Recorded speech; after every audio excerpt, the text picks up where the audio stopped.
शक्तीपीठ महामार्ग लोकांना नको आहे तरी अन्याय चालू आहे. बोरिवलीमध्ये लोकांना प्रकल्प नको आहेत तरी त्यांच्यावर अन्याय चालू आहे. पोलिसांची नोकरी ह्याच्यासाठी आहे काय? एवढी वर्दीची ताकद हलकी झाली पोलिसांच्या वर्दीची. वरतून वरतून ऑर्डर दिल्यावर म्हणजे समोरचा चुकीचा हाय या नाही लगेच त्यांना फरफटवीत नाही यायची. आणि उद्या तिथे तुमच्या बहिणी असले तर, तुमच्या आया बहिणी सगळ्या असल्या तर त्यांना पण अशीच फरफटवणार. ती मुंबईला पण तीच परिस्थिती आहे. बोरिवलीमध्ये त्या लोकांना, ती बरेच वर्षापासून लोक तिथे राहत आहेत, शेकडो वर्षापासून लोक तिथे राहत आहेत.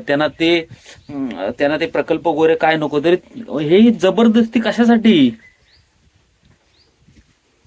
विकास म्हणजे असलं सरकारला काय काय विकास करायचा? अरे ते हाय ते खड्डे बुजवा ना. जिकडून जाऊ तिकडं खड्डेच खड्डे. ते खड्डे बुजवा ना पहिले. हे काय?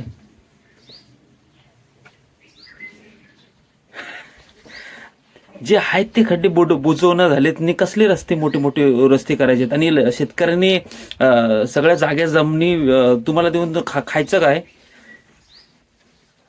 ते? आणि महाराष्ट्रातल्या लोकांनी असं समजू नये.